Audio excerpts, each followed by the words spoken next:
ध्यान से।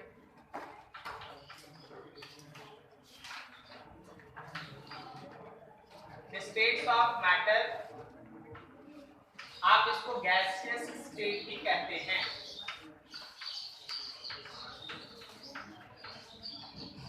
देखिए चैप्टर बहुत इजी, वापस से ऐसे बोलो, एक तरह से तुम्हारे पास है ना थोड़ा सा मूल कॉन्सेप्ट भी काम आएगा।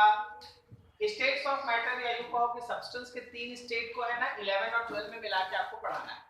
सब्सटेंस के तीन स्टेट का, जिसको आप सॉलिड लिक्विड गैस कहते हैं, उसको आपको 11 12 में मिला के पढ़ाना है। जैसे 11 में आपको गैस स्टेट पढ़ना है, 12 में जब आप आइएगा तो आपको एक चैप्टर मिलेगा दैट इज सॉलिड स्टेट और एक चैप्टर मिलेगा दैट इज सॉल्यूशन। तो solid state is actually dealing with the solid state obviously, और जो लिक्विड है या सॉल्यूशन है वो तुमको लिक्विड स्टेट पे चर्चा कराएगा, करेक्ट है। तो आपको है ना तीनों स्टेट्स के बारे में है ना धीरे धीरे करके पढ़ाई करना। सबसे पहला है आपके पास गैसियस स्टेट। किसी भी सब्सटेंस के गैसियस स्टेट को आप कैसे समझते हैं? सब्सटेंस का वो पर्टिकुलर स्टेट जिसमें कंस्टिट्यूएंट पार्टिकल्स के बीच का सेपरेशन मैक्सिमम होता है। जैसे मान लो आप है ना पानी का बात करते हैं, तो पानी का तीनों स्टेट होता है, लिक्विड होता है, गैस होता है, वेपर होता है, वेपर को आप गैस मतलब, और आइस होता है। आइस में जो वाटर का मॉलिक्यूल्स है दे आर क्लोजली पैक्ड, जितना हो सके नजदीक आने का था आ चुका। लिक्विड में उससे थोड़ा ज्यादा सेपरेशन पे रहता है, और गैसेस स्टेट के अंदर जब आप वाटर का गैसेस फेज लेते हैं तो उसमें गैसेस मॉलिक्यूल्स एक दूसरे से ज्यादा दूर रहता है। जैसे आप ही को हम पकड़े, आपको आप लोग है ना जस्ट आपका मान लीजिए 3:30 से बैच था, तो अगर हम आपको 2 बजे का बात करें या 1 बजे का बात करें तो आप पूरे धनबाद में फैले हुए, सही, दूर दूर तक, बरौटा से दूर दूर तक सब कुछ फैला हुआ। तो मतलब है कि तुम जो अगर कंस्टिट्यूएंट पार्टिकल हो तो तुम एक दूसरे से काफी दूर हो, उस समय तुम्हारे बीच force of interaction almost negligible है, तुम्हारे बीच का सेपरेशन बहुत ज्यादा है। You can be suppose to be in gases state. आपको अगर हम पार्टिकल की तरह लेके चले तो आप गैसेस स्टेट में हैं। फिर जैसे जैसे 3:30 बजते गया तुम ही लोग सब नजदीक आते गए, आप लोग के बीच का सेपरेशन घटते गया। उस समय एक फेज आया होगा जब आपके बीच का सेपरेशन इतना कम होगा कि हम आपको एज्यूम कर सकते हैं कि ठीक है आप लोग लिक्विड स्टेट में। और अभी देखो सब कोई एकदम है ना सिस्टमैटिकली, कम से कम यहाँ से 20 किलोमीटर रेडियस के अंदर आप लोग बैठे फैले हुए थे। अभी आप है ना इस रूम के अंदर आके है ना 20 मीटर क्यूब के अंदर बैठ गए, तो आप सबसे ज्यादा रेगुलर अरेंजमेंट में अभी है। तो अगर हम आपको स्टेट्स के हिसाब से डिवाइड करें तो 1 बजे आप थे गैसेस, तो करीब करीब है ना 3 बजे के आसपास, 3 पौने 3 3:30 के बीच में करीब करीब सबको नजदीक आ रहा था, तो कभी थे लिक्विड और अभी आप है सॉलिड। कॉन्सेप्ट समझ में आ रहा क्या हो रहा? तो गैसेस स्टेट में पार्टिकल्स के बीच का सेपरेशन मैक्सिमम होता है, उनके बीच का फोर्स ऑफ इंटरेक्शन मिनिमम होता है, दूरी ज्यादा, फोर्स ऑफ इंटरेक्शन कम। अब हम लोग जब भी गैसेस स्टेट का बात करते हैं तो कुछ प्रॉपर्टी होता है, जैसे gases are highly compressible, gas को आप बहुत दबा सकते हैं। ऐसा क्यों? ऐसा इसलिए क्योंकि जब आप है ना 1 बजे पूरे धनबाद के 20 किलोमीटर के रेडियस में फैले थे तो आपके बीच का सेपरेशन बहुत था। आपके ऊपर अगर हम प्रेशर लगाए तो आप लोग देखिए अभी यहाँ पे आके बैठे, मतलब gases are highly compressible, gases को कंप्रेस किया जा सकता है, हाईली कंप्रेसिबल। गैस जिस कंटेनर में होता है उसमें प्रेशर लगाता है। गैस के प्रेशर लगाने का कॉन्सेप्ट है वो आपको आगे जाके काइनेटिक थ्योरी में हम डिराइव करके देंगे, लेकिन अभी आप ऐसे समझिए कि कहीं भी गैस अगर प्रेशर लगाता है तो वो गैस का मॉलिक्यूल होता है जो वॉल के साथ टकराता है। जैसे इस रूम में अगर आप बोलेंगे कि हाँ सर यहाँ गैस है, आप यहाँ पे प्रेशर बोलिएगा तो 1 एटमॉस्फेरिक प्रेशर पे बात होगा। 1 एटीएम आप समझते हैं? 1 एटीएम कितना? 10 to the power 5 pascal, 760 mm of Hg, 76 centimetre of mercury column. ये सब अभी हम लिख देंगे, टेंशन नहीं। तो अभी मान लो ये बोर्ड है, गैस है इस रूम में, गैस इस बोर्ड पे प्रेशर किधर लगा रहा है? तो बोर्ड पे परपेंडिकुलर। गैस नीचे वाले फ्लोर पे प्रेशर किधर लगा रहा है? फ्लोर पे परपेंडिकुलर। गैस ऊपर वाले सीलिंग पे प्रेशर किधर लगा रहा है? सीलिंग के परपेंडिकुलर। गैस हमेशा जिस कंटेनर में होता है या जहां भी होता है, मोबाइल पे ये गैस प्रेशर किधर लगा रहा है? स्क्रीन के परपेंडिकुलर। जिधर भी लोगे परपेंडिकुलर डायरेक्शन में जो फोर्स लगाता है उसका पर यूनिट एरिया प्रेशर कहलाता है। गैस के प्रेशर पे आपको बहुत अच्छा कमांड रखना होगा, क्योंकि जो गैसेस स्टेट का न्यूमेरिकल है उसमें प्रेशर ही मेनली डिराइव्ड होता है और उसी पे बेस्ट इर्द गिर्द क्वेश्चन घूमता है। तो उसको यूनिट वाइज, उसको दूसरे दूसरे लैंग्वेज के वाइज, जैसे हम तुमको अभी 2-3 प्रेशर बोले, हम बोले एट 1 एटमॉस्फेरिक प्रेशर, कोई स्टूडेंट बोला sir 10 to the power 5 pascal, you know that what is pascal, क्या न्यूटन पर metre square, it is the SI unit of pressure. ठीक है, आप इसी को अगर चाहेंगे तो मर्क्यूरी कॉलम में भी रिप्रेजेंट करते हैं। 76 centimetre of mercury column is equals to 1 atm। अब इसका मतलब क्या हुआ, इसका भी कुछ मीनिंग है, सब हम अभी आपको कर देंगे। ठीक है, थोड़ा लिख लीजिए सब कोई, थोड़ा फटाफट गैस स्टेट में लिखना, that state of matter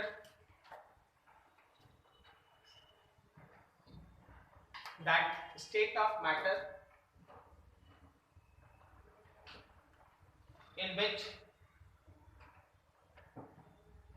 separation between constituent particles is maximum,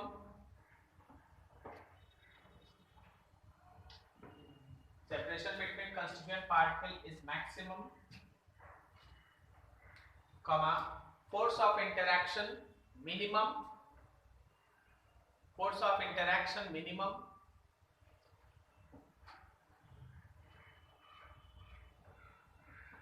comma, does not have definite shape or volume,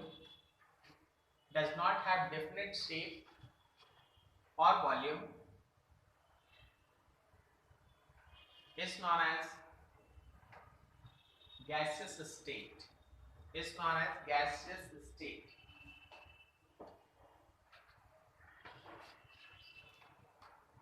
change करके आगे लिखो characteristic,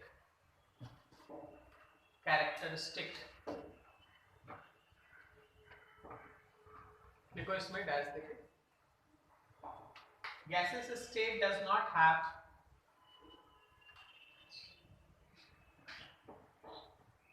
definite shape or definite volume,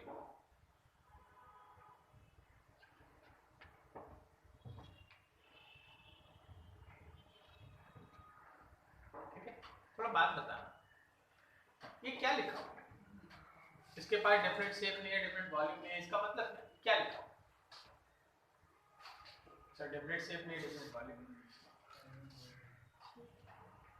बताओ, कहीं भी घुल मिल जाता है तो उससे क्या होगा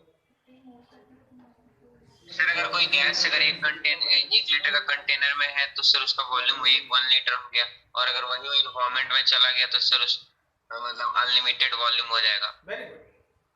अगर आप गैस के एक सैंपल को 1 लीटर के कंटेनर में रखे हैं तो उसका वॉल्यूम 1 लीटर है। आप अच्छे से उसको 4 लीटर के कंटेनर में डाल लीजिए, उसका वॉल्यूम 4 लीटर हो जाएगा। आप उसको अच्छे से 20 लीटर के कंटेनर में डाल दीजिए, फैल जाएगा, एक दूसरे से दूर दूर हो जाएगा और आप उसका वॉल्यूम 20 लीटर हो जाएगा। So does not have definite volume. अब ऑब्वियसली अगर कंटेनर का शेप अगर आपका बदल रहा है तो उसका शेप भी डेफिनेट नहीं है, यही वहां पे लिखा हुआ है। सही है, दूसरा पॉइंट लिखो अगला, it is highly compressible,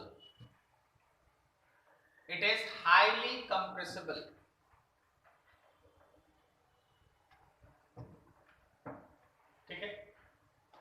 third में लिखो, gas always exert pressure on wall of container,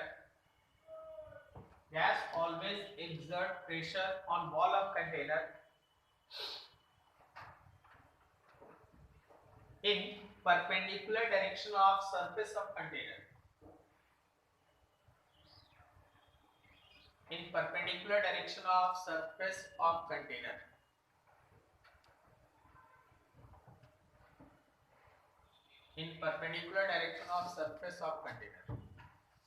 ठीक है। कंटेनर के सरफेस के परपेंडिकुलर डायरेक्शन में प्रेशर लगाता है। थोड़ा प्रेशर के बारे में आप देखिए, मान लीजिए जैसे आपके पास इस शेप का कोई एक कंटेनर है और इसके अंदर ये गैस भरा है,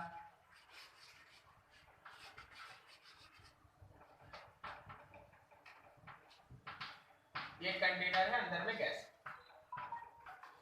अब देखो गैस हमेशा इसके वॉल के ऊपर परपेंडिकुलर डायरेक्शन में प्रेशर ऐसे लगा, ठीक है, लाइक दैट। ये रहा गैस का pressure, this is pressure of gas. अब प्रेशर ऑफ गैस को आप मेजर कैसे करते हैं, तो यूनिट्स पे ध्यान। सबसे पहले है 1 atmospheric pressure and it is equals to 10 to the power 5 pascal। Exact अगर तुम बोलोगे तो it is nothing else but simply 1.01325 into 10 to the power 5 pascal. Pascal को आप न्यूटन पर मीटर स्क्वायर लिखिए, ठीक है। आप अगर इतना एक्यूरेट नहीं भी याद रखते कोई इशू नहीं है, आप कम से कम 10 to the power 5 याद रखें।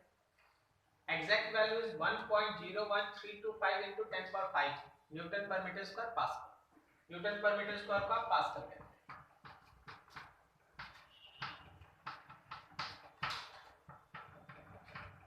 देखो इसी का एक और आता है बार। 1 bar is exactly 10 to the power 5। जो 10 to the power 5 है ना वो 1 बार के बराबर होता है।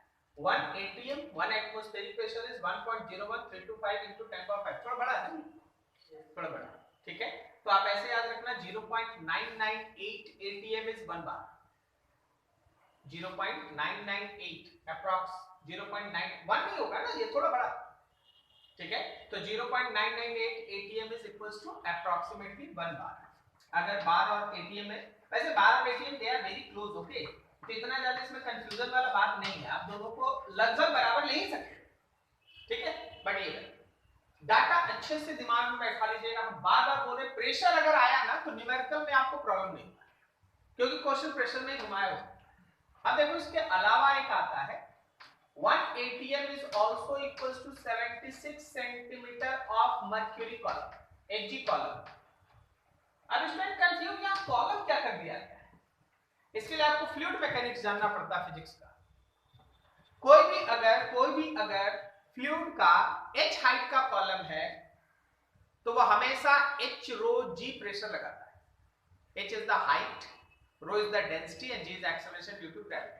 देखो जैसे पहले उसको समझो, देखो यहां देखो जी फिगर्स अच्छे इसको समझना। ये कंटेनर है, कंटेनर में आप यहां तक मर्क्यूरी भर के रखें, फिर इसमें एक ट्यूब उल्टा करके एक्सपेरिमेंट समझो, ऐसे समझो। देखो देखो सबको ध्यान, इधर बंद है ट्यूब है, इधर खुला है, इसमें मर्क्यूरी डाल दी, ठीक है। फिर उसको ऐसे बंद कर दिया, गिरेगा नहीं। फिर इसको ऐसे उल्टा किया, कंटेनर में डुबाए, मर्क्यूरी अंदर छोड़ दिए, ठीक। तो जो वहां तक था वो थोड़ा नीचे आया, अब फिर आके एक जगह रुक गया। जहां रुका वो ये है,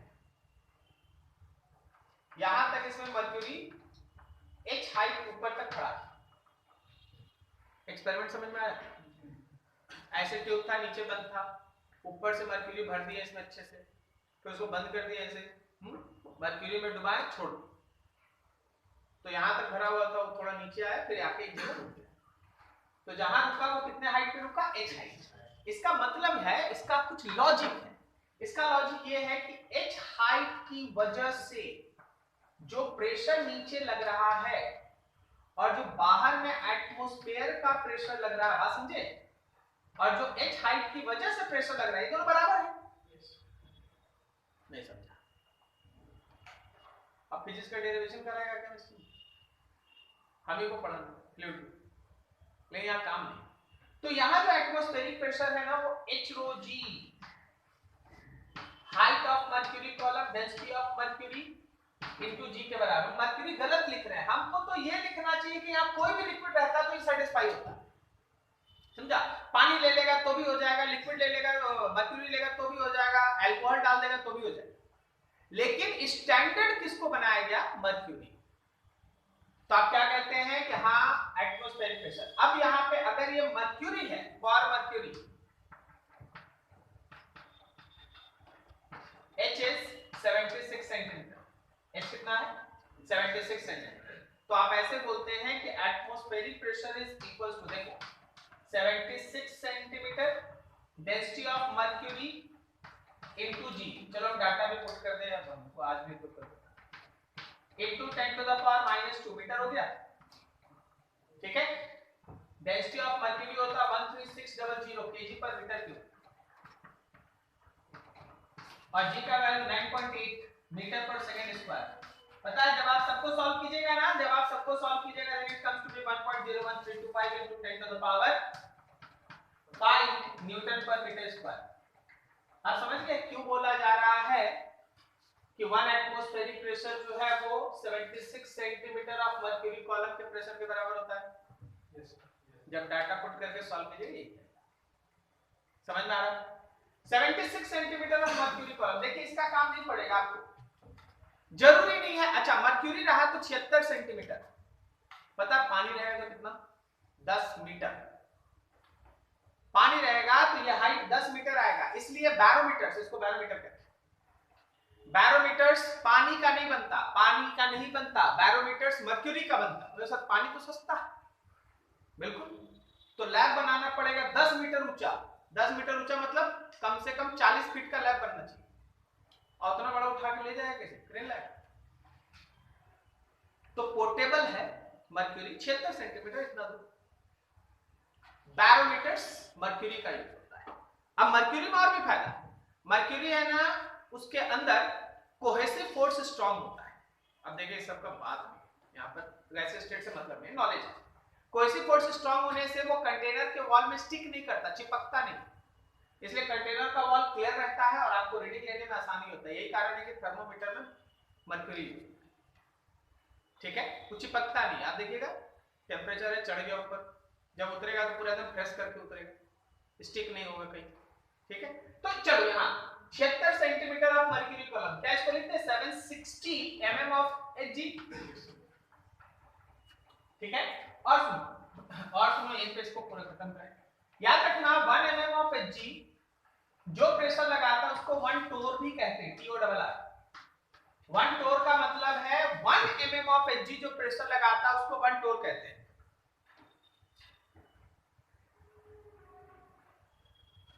ठीक है, जा मतलब क्या, जा 1 mm of Hg is equals to 1 torr। क्या लिख सकते हैं 1 atmospheric pressure, this is equals to 760 torr, ठीक है। तुमसे क्या बोलेगा 100 टोर का प्रेशर है, तुमको टोर मालूम ही नहीं तो आगे का बढ़ो, ठीक है, समझ गए। 1 mm of Hg mercury column जो प्रेशर लगाता है उसको हम लोग कहते हैं 1 टोर। 760 के लिए 760 टोर। 1 atmospheric pressure is equals to 1.01325 into 10 power 5 pascal। 1 bar is equals to 10 to the power 5 pascal, 0.998 atm। कुछ भी मत भूलिएगा। अब हम तुमसे बोल दें कि देखो एक जगह का प्रेशर है, देखो एक जगह का प्रेशर है जो वाटर के 8 मीटर कॉलम के बराबर है, तो प्रेशर में 8 मीटर नहीं लिखते, तुमको यहाँ पे 8 मीटर, वाटर का डेंसिटी 1000 kg पर मीटर क्यूब, जी का वैल्यू 9.8 पुट करके प्रेशर निकालना पड़ेगा। क्या आप समझे, सबको समझ में आया, ठीक है। तो लिक्विड का कभी भी प्रेशर जो देगा वो h rho g के फॉर्म में बार बार देगा और आपको पहला डिस्टर्बेंस यहीं पे क्रिएट करेगा प्रेशर। ये सब डाटा तो बहुत सिंपल है, वो h हाइट के फॉर्म में देगा। जैसे देखो सुनो, हम बोले क्या कि एटमॉस्फेरिक प्रेशर वाटर के कितने हाइट के बराबर है 10 मीटर, ठीक है। अब आप कोई एक झील में हैं और झील में आप डुबकी लगाए नीचे और आप है ना 5 मीटर झील में नीचे चले गए। अब आपके बॉडी पे जो प्रेशर लग रहा है उस समय टोटल वो वाटर के कितने हाइट के बराबर है 15 मीटर, एटमॉस्फेयर का 10 और झील का अपना 5, वो भी तो झील में पानी है ना, ठीक है। और एटमॉस्फेयर को हटा दे तो उसकी जगह 10 मीटर पानी लेना पड़ेगा, तो टोटल आपके बॉडी पे जो प्रेशर लग रहा है वो कितना है 15 मीटर ऑफ वाटर पर। समझ में आ रहा, वो नहीं नहीं फिर वो 15 मीटर कैसे। अच्छा अगर हम यहाँ खड़े हैं तो बताओ मेरे बॉडी पे जो प्रेशर लग रहा है वो वाटर के कितने हाइट के बराबर है,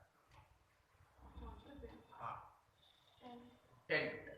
अब हम यहाँ से झील के अंदर 5 मीटर चल गए तो मेरे बॉडी पे टोटल प्रेशर कितना लगता है वही वो, ठीक है, नोट करो।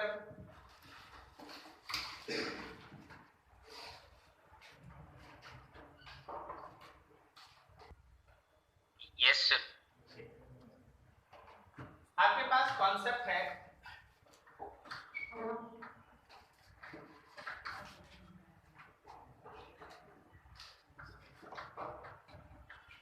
गैसियस लॉज का। समझना ऐसे, गैस किसी कंटेनर में है तो जो कंटेनर का वॉल्यूम है वो गैस का वॉल्यूम, ठीक है, उसका एक टेम्परेचर है, उसका कुछ नंबर ऑफ मोल्स है, उसका कुछ मास है, आप ऐसे बोल सकते हैं, उसका कुछ वॉल्यूम भी है, प्रेशर। अब अगर आप इवेंट समझिएगा, अगर आप उस कंटेनर को गर्म करते हैं तो क्या आप मोल में चेंज कर रहे हैं? नहीं। No sir. क्या आप वॉल्यूम में चेंज कर रहे हैं? Yes sir. नहीं। कैसे वॉल्यूम में चेंज कर रहे हैं? बंद है कंटेनर, उड़ जाए तो सब उड़ जाए, कहाँ जाएगा? कंटेनर बंद है, ढक्कन लगा हुआ है। कंटेनर, एक क्लोज्ड कंटेनर में गैस है, ठीक है, तो उसका एक प्रेशर है, उसका एक टेम्परेचर है, उसका एक मोल्स है, उसका एक वॉल्यूम है, ठीक है। अब जब आप उसको गर्म करते हैं तो उसके नंबर ऑफ मोल्स में किसी तरह का चेंज नहीं होता, उसके वॉल्यूम में चेंज नहीं होता, लेकिन टेम्परेचर के चेंज की वजह से प्रेशर में चेंज होता है। तो प्रेशर और टेम्परेचर में चेंज एक दूसरे को कुछ ना कुछ बढ़ाएगा या घटाएगा, वो हमें पढ़ लेंगे, ठीक। इस समय volume constant, number of moles constant, clear.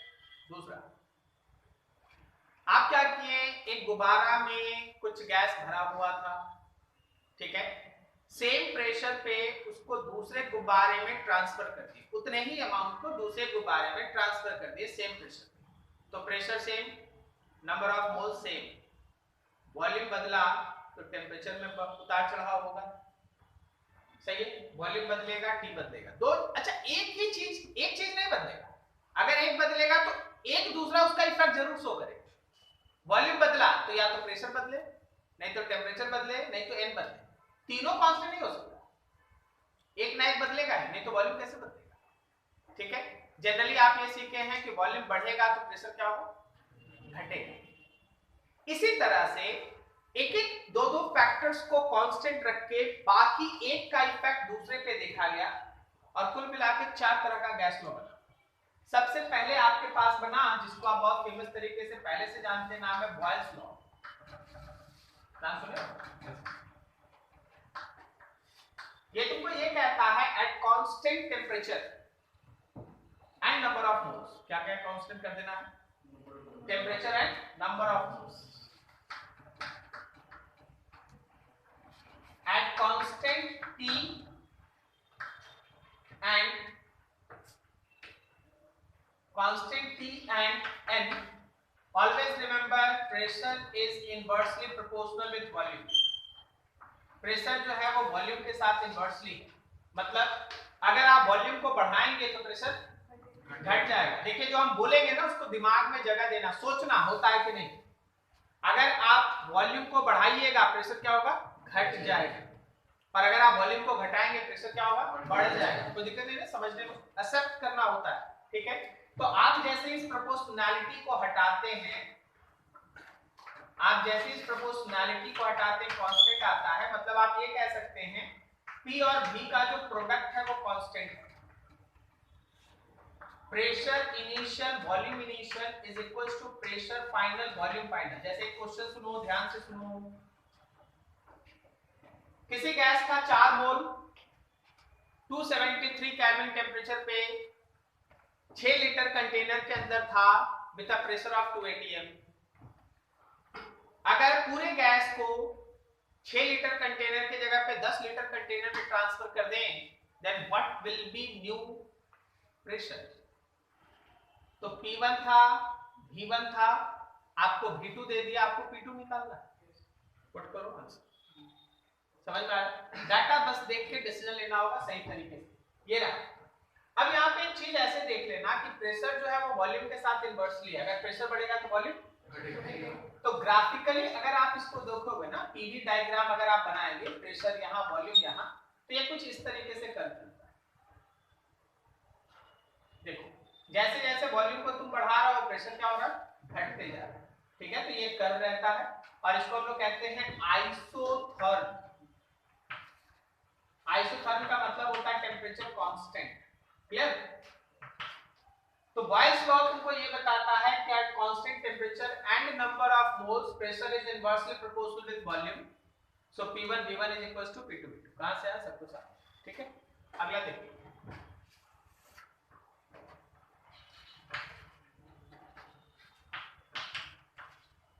Charles law. Charles law तुमको ये बताता है कि अगर आप प्रेशर और नंबर ऑफ मोल्स को कांस्टेंट रखें, क्या क्या? प्रेशर और नंबर ऑफ मोल्स। तो सोचो, लॉ बाद में छोड़ो, बताओ तो टेम्परेचर बढ़ाएगा तो वॉल्यूम क्या होगा? बढ़ेगा। अगर आप प्रेशर कांस्टेंट रखे हैं तो आप जितना ज्यादा गर्म कीजिएगा उतना दूर दूर जाएगा, वॉल्यूम क्या होगा? बढ़ेगा। बस उसी चीज को लिखा गया है। लिखा गया है at constant pressure and number of moles. Okay, याद रखना volume is proportional with absolute temperature. Absolute temperature आप लोग जानते हैं, केल्विन वाला। पूरे का पूरा गैसेस स्टेट में टेम्परेचर कभी भी डिग्री सेंटीग्रेड में मत ले। एकदम अभी हम लाइन बोल दें, किसमें लेगा? केल्विन। बदलना आता है? 27 डिग्री सेंटीग्रेड मतलब 300 केल्विन। ठीक है, 273 ऐड कर। ठीक है, केल्विन वाला लेना। तो याद रखो यहाँ प्रोपोर्शनैलिटी हटा, यहाँ K आ गया। फिर आप लिख सकते हैं V by T is equals to K, volume by temperature. मतलब volume initial by temperature initial is equals to volume final by temperature final. ये है आपका चार्ट। चार्ट तो तुमको ये सिखा रहा है कि वॉल्यूम जो है वो टेम्परेचर एब्सोल्यूट टेम्परेचर के साथ डायरेक्टली प्रोपोर्शनल है। तो अगर आप इसका ग्राफ बनाएंगे, वर्टिकल एक्सिस पे वॉल्यूम है, हॉरिजॉन्टल एक्सिस पे टेम्परेचर है केल्विन वाला, तो स्ट्रेट लाइन आता है। यहाँ टच मत कर देना, यहाँ डॉटेड है। फिर से यहाँ टच मत कर देना। सर क्यों इतना बार बार बोल रहे टच नहीं कर देना? Initial volume. आज तक हम लोग 0 केल्विन कभी तक रीच नहीं कर पाए। ठीक है, हाइपोथेटिकल है कि हाँ जिस दिन हम 0 केल्विन रीच करेंगे वॉल्यूम घट के 0 हो जाएगा, लेकिन आज तक हम लोग 0 केल्विन रीच नहीं किया। अरे 0 केल्विन बोल रहे हैं, मत बोला सर फ्रिज में तो डेली रीच करते हैं, 0 डिग्री सेंटीग्रेड है। बात समझा? ये 0 केल्विन 0 केल्विन हम लोग रीच नहीं किए, तो डॉटेड करके यहाँ मिला देना कि जब दिन हम लोग रीच करेंगे हाँ ये ग्राफ सही हो जाए, सब लोग मान। ठीक है, ये रहा। अगला है हम लोगों के पास गैल-लुसेक लॉ।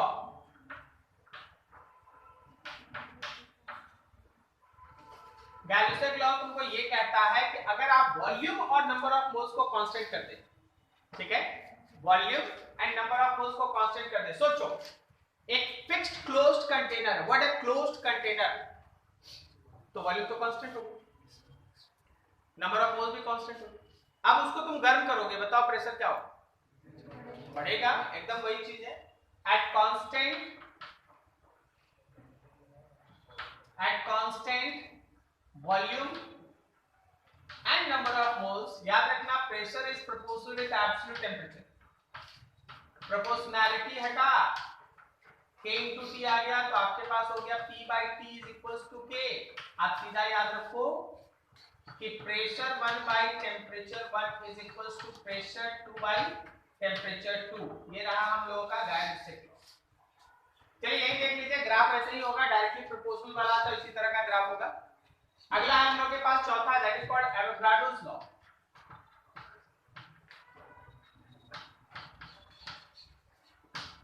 कौन बच गया जरा अपने दिमाग लगा, किसका किसका रिलेशन बच गया? वॉल्यूम और नंबर ऑफ मोल्स। वॉल्यूम और नंबर ऑफ मोल्स। अगर आप कांस्टेंट प्रेशर और कांस्टेंट टेम्परेचर पे बात करते हैं, अगर आप कांस्टेंट प्रेशर और कांस्टेंट टेम्परेचर पे बात करते हैं, तो सोचिए अगर आप नंबर ऑफ मोल्स गैस का बढ़ाइएगा तो वॉल्यूम बढ़ेगा या घटेगा? बढ़ेगा। ठीक है, देखो कितना सिंपल सिंपल। जब तुम इतना सोचेगा ना तो चीजें सिंपल, ठीक है, रखेगा confusion. For constant temperature and pressure volume is proportional with number of moles. आप देख सकते हो volume is equals to some constant number of moles, या फिर V by number of moles is equals to constant, या फिर V1 by N1 is equals to V2 by N2। ये तुम्हारे पास चार गैसेस लॉज है, चार गैसेस लॉज है, चारों लॉ तुम्हारे सामने है। बॉयल्स लॉ में टेम्परेचर और नंबर ऑफ मोल्स कांस्टेंट है तो प्रेशर और वॉल्यूम का इनवर्स रिलेशन है। चार्ल्स लॉ में प्रेशर और नंबर ऑफ मोल्स कांस्टेंट है तो वॉल्यूम और टेम्परेचर का डायरेक्टली प्रोपोर्शनल का रिलेशन है। गैलोसेक लॉ में pressure directly proportional to T और एवोगाड्रोस लॉ में volume directly proportional to number of moles.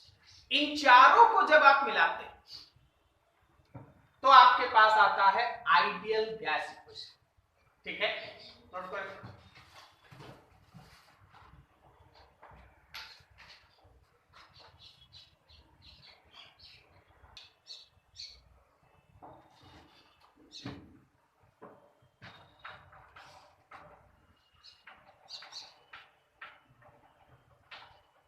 Ideal gas equation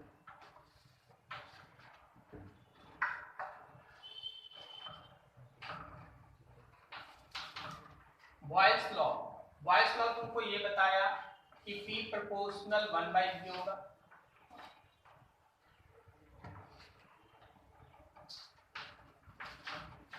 Charles law तुमको ये बताया कि V प्रोपोर्शनल T होगा।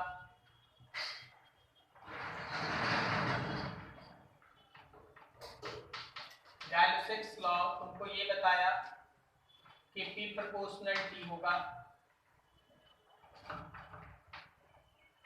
और एवोगाड्रोस लॉ तुमको ये बताया कि V प्रोपोर्शनल N होगा। बाकी हर किसी में कोई ना कोई चीज कांस्टेंट था, जैसे बॉयल्स लॉ में टेम्परेचर और नंबर ऑफ मोल्स कांस्टेंट था, चार्ल्स लॉ में प्रेशर और नंबर ऑफ मोल्स कांस्टेंट था, गैलोसेक लॉ में वॉल्यूम और number of moles constant, Avogadro's में P और T कांस्टेंट। ठीक है, इन चारों को अगर आप मिला लें, इन चारों को अगर आप मिला लें तो आप देखेंगे ऐसा कि P proportional N P by V।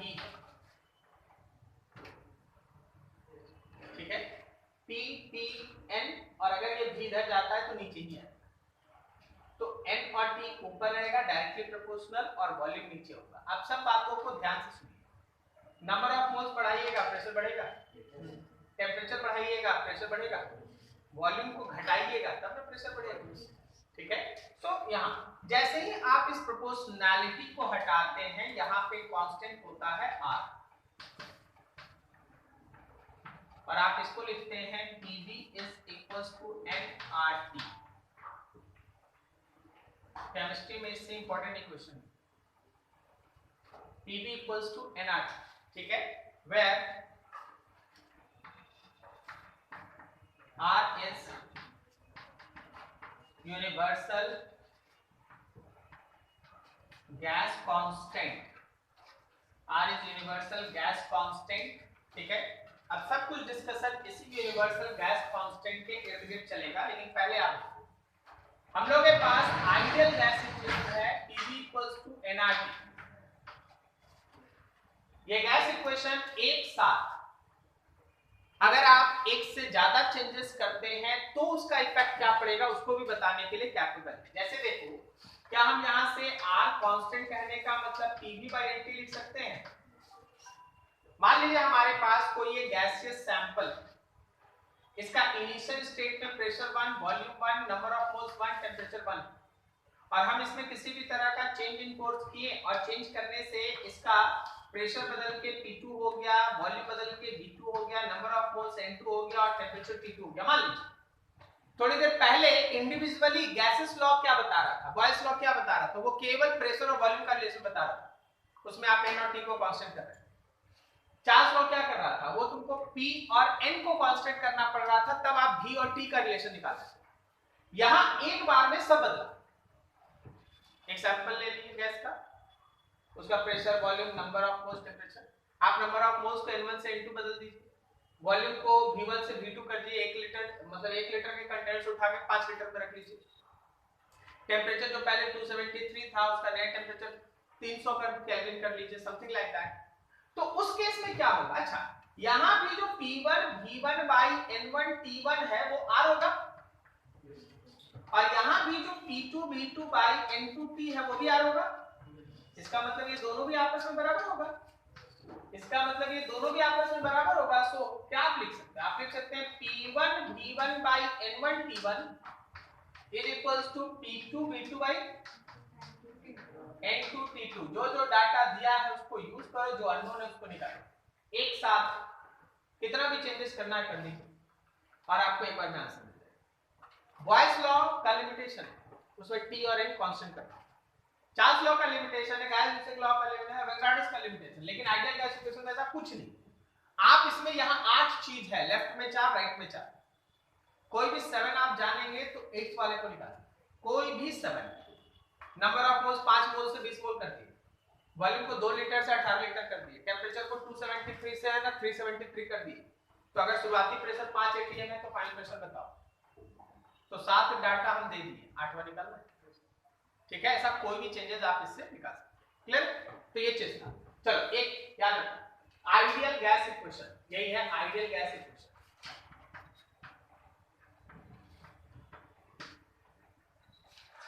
थोड़ा यूनिट्स, थोड़ा फिजिकल मीनिंग। अच्छा, आर क्या है? आर है PV/T। क्या हम प्रेशर को लिख सकते हैं फोर्स बाय एरिया, और वॉल्यूम को लिख सकते हैं एरिया इनटू लेंथ, और नीचे एंटी। कोई दिक्कत किसी को? आपको आर का मतलब बता रहे हैं, जिसको आप यूनिवर्सल गैस कांस्टेंट कहते हैं, उसका फिजिकल मीनिंग क्या है। ठीक है, बात करो, एरिया एरिया कट गया, फोर्स इनटू लेंथ हो गया। फोर्स इनटू लेंथ का मतलब वर्क हो गया ना, और नीचे n इनटू टी। एक बात ध्यान रखिए कि जिसको आप यूनिवर्सल गैस कांस्टेंट कहते हैं वो कुछ और नहीं है, वो है work done per unit number of moles per degree change in temperature, या per unit temperature, per unit temperature per number of moles के लिए जो किया गया काम होता है गैस पे, वही आर होता है। और इसका वैल्यू फिक्स्ड है, ये वैल्यू फिक्स्ड है, कांस्टेंट है। आप जब इसका यूनिट लिखते हैं, यूनिट, तो ऊपर वर्क का यूनिट आएगा, या फिर प्रेशर और वॉल्यूम का यूनिट आएगा, और नीचे मोल का यूनिट आएगा, और टेंपरेचर का केल्विन का यूनिट आएगा। बोलो समझा? इसलिए आर का 4 वैल्यू आपके पास आता है। आर 4 वैल्यू देखो, एक होता है 8.31, कहां से आता भी हम निकालते हैं। अब टेंशन ले लीजिए कि कहां से आया, हम वो निकाल देंगे। अभी ये थोड़ा जगह कम है तो हम यहाँ चारों एक साथ लिख दे रहे हैं। ठीक है, 8.31 यूनिट होता है वर्क के लिए जूल पर मोल पर केल्विन। भूलना मत कि यार ये मत सोचना कि गैसेस स्टेट केमिस्ट्री में भी कहीं, फिजिक्स में भी कहीं, समझा? यार वैसा आपको आना चाहिए। अरे यार यूनिट एंड डायमेंशन में आपका वैल्यू पूछा है, आर का यूनिट बताओ, डायमेंशन बताओ। ठीक है, देखो आर कैलोरीज में बदलोगे 1.98,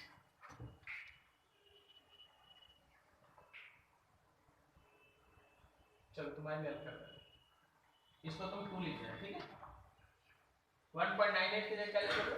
2 कैलोरी पर मोल पर कैलोरी। अगर डाटा कैलोरी में चाहिए तो 1.98 लिख सकते हैं, नहीं याद है 2 लिख। ठीक है, इसके अलावा आर का एक और वैल्यू 0.0821, ये उस समय जब प्रेशर रहेगा एटीएम में और वॉल्यूम रहेगा लीटर में, पर मोल पर कैलोरी। और आर का एक और वैल्यू याद रखो तुम 0.0831, कब? जब प्रेशर रहेगा बार में, वॉल्यूम रहेगा लीटर में, आगे पर मोल पर कैलोरी, पर मोल पर कैलोरी। ये है आर का चार्ट। कहां से आता अभी हम डिराइव करके देते।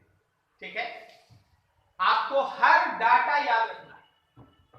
सर यस का मतलब आर कांस्टेंट ही है क्योंकि 4 वैल्यू है। क्या ठीक बोले? हाँ ठीक, वेरी गुड।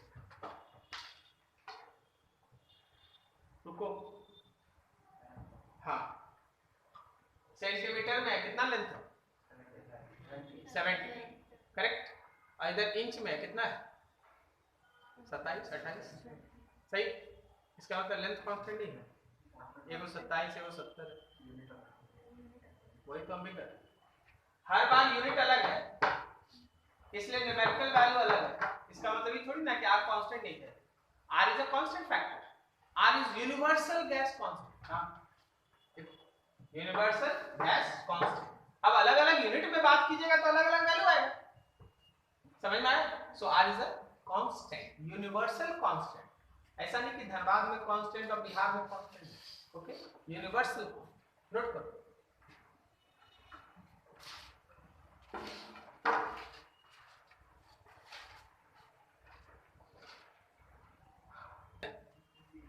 जब आप यहां पे r का 3 डाटा देखेंगे, r के लिए वैल्यू है हम लोगों के pressure into volume divided by number of moles and temperature. सबसे पहले जब आप इसका एसआई यूनिट में वैल्यू लेते हैं, एसआई यूनिट पे याद रखिए कि एसआई यूनिट के लिए आपको ये नेसेसरी होगा कि आप है ना 1 मोल का एसटीपी पे, एसटीपी मतलब जिसमें प्रेशर होगा 1 atm और टेंपरेचर कितना होगा 270। क्लियर? कोई बता सकता है 1 मोल का वॉल्यूम कितना होता है? 22.4 लीटर। इसी का जो at STP pressure is equals to 1 atm, 1 atm को लिख सकते हो ना 1.01325 into 10 to the power 5 pascal. ठीक है, ये पास्कल आ गया। Volume is equals to 22.4 litre. ठीक है, अच्छा लीटर को मीटर क्यूब में बदलोगे तो कितना लिखोगे? 10 to the power -3 metre cube. Okay, सबको ऐसा ही मिलेगा क्योंकि हमको ऐसा ही में निकालना है।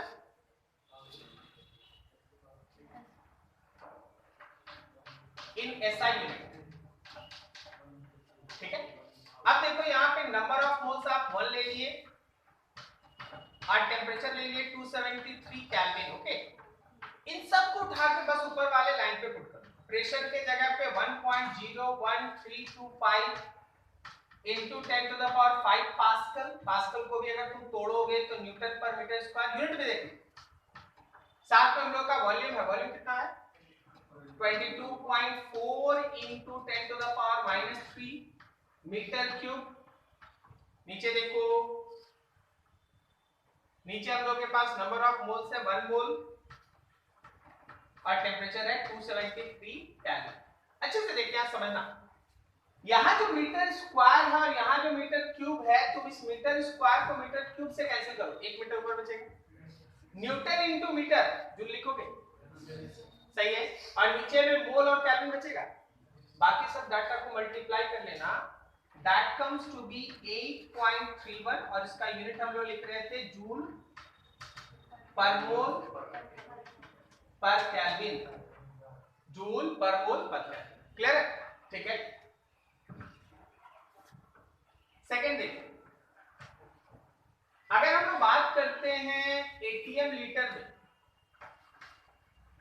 मतलब प्रेशर होगा एटीएम में, वॉल्यूम होगा लीटर में। देखो वहां डाटा देख लो। अच्छा, कैलोरीज वाला पहले एटीएम लीटर वाला देखो। ठीक है, अच्छा कोई कैलोरी वाला रिलेशन बता सकता है? कैलोरी वाला अब बोल दे यार, मुस्कुराए तो बोल। 10 to the power 7 जूल। अरे यार, एक कैलोरी और जूल में रिलेशन है क्या? 1 calorie is equals to 4.2 joule. ठीक है, इन कैलोरीज, कैलोरी में कैसे निकालते हैं? याद रखना 1 calorie is equals to 4.2 joule. Exact लिखोगे तो 4.18 जूल। कितना होगा? 4.18 जूल। ऐसे यार, अभी देखो मेरा जो R का वैल्यू है वो है 8.31 जूल पर मोल पर केल्विन। तुम इसमें जैसे ही तुम इसमें डिवाइड करोगे 4.2 से, तुम्हारा जूल बिकम्स कैलोरी पर मोल पर केल्विन। करेक्ट है? पर मोल पर केल्विन। इससे इसको काट लो भाई। देखो समझो, 4.2 का दुगुना करोगे ना तो 8.4 आएगा, इसलिए दुगना हम लोग नहीं लिखते, हम लोग लिखते हैं 1.98 कैलोरी पर मोल पर केल्विन। लेकिन हाँ, आप इसको अप्रोक्सीमेटली 2 लेके न्यूमेरिकल्स में यूज कर सकते हैं, कोई दिक्कत नहीं।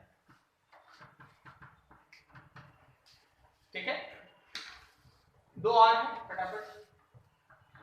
थर्ड देखो आपका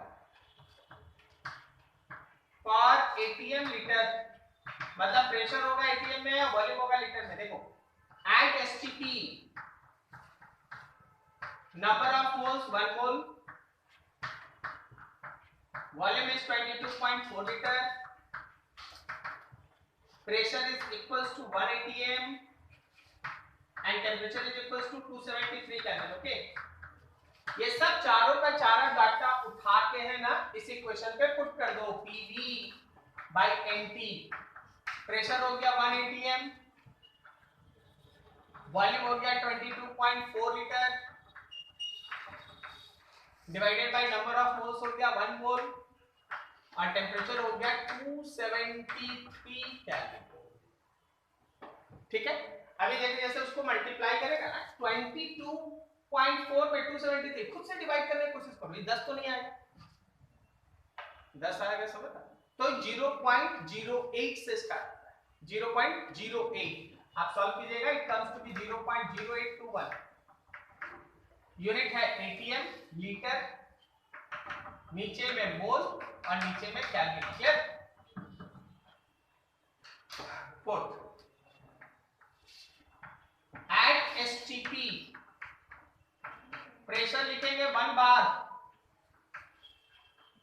प्रेशर 1 बार, टेम्परेचर 273 केल्विन।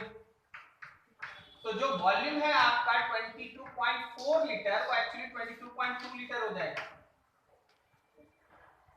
ठीक है,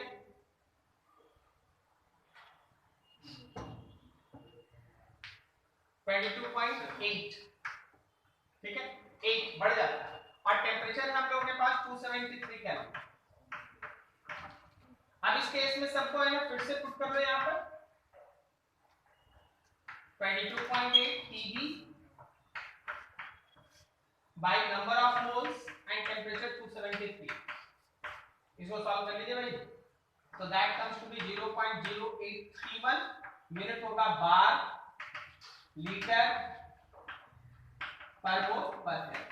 ठीक है, ये चार का चार वैल्यू जो हम लोग उधर लिखे थे, समझ में आया? एक एक करके है ना चारों वैल्यू तुम्हारे पास है, लेकिन हम आपको फिर से बोल दे रहे हैं, ये स्कूल सब में शायद नहीं पूछा जाता है, लेकिन आप है फिजिकली थोड़ा कॉन्फिडेंट फील करें कि आखिर ये वैल्यूज आया कहां से, तो ये तुम्हारे पास चला। जब जैसा जरूरत पड़ेगा आर का वैल्यू उसी हिसाब से लेना पड़ता है। सर हम लोग को कैसे पता चलेगा आर का कब क्या वैल्यू लेना है? क्वेश्चन देखो, क्वेश्चन में अगर प्रेशर एटीएम में है, वॉल्यूम लीटर में है, तो 0.0821 ले लो। क्वेश्चन में अगर प्रेशर बार में दिया है, वॉल्यूम लीटर में दिया है, आप उसको 0.0831 ले। और अगर तुम्हारे क्वेश्चन में प्रेशर एसआई में दिया है या तुमको एसआई यूनिट का जरूरत है तो 8.31। ठीक है, ये चीज चलो नोट करो इतना, this is more than sufficient आज के लिए।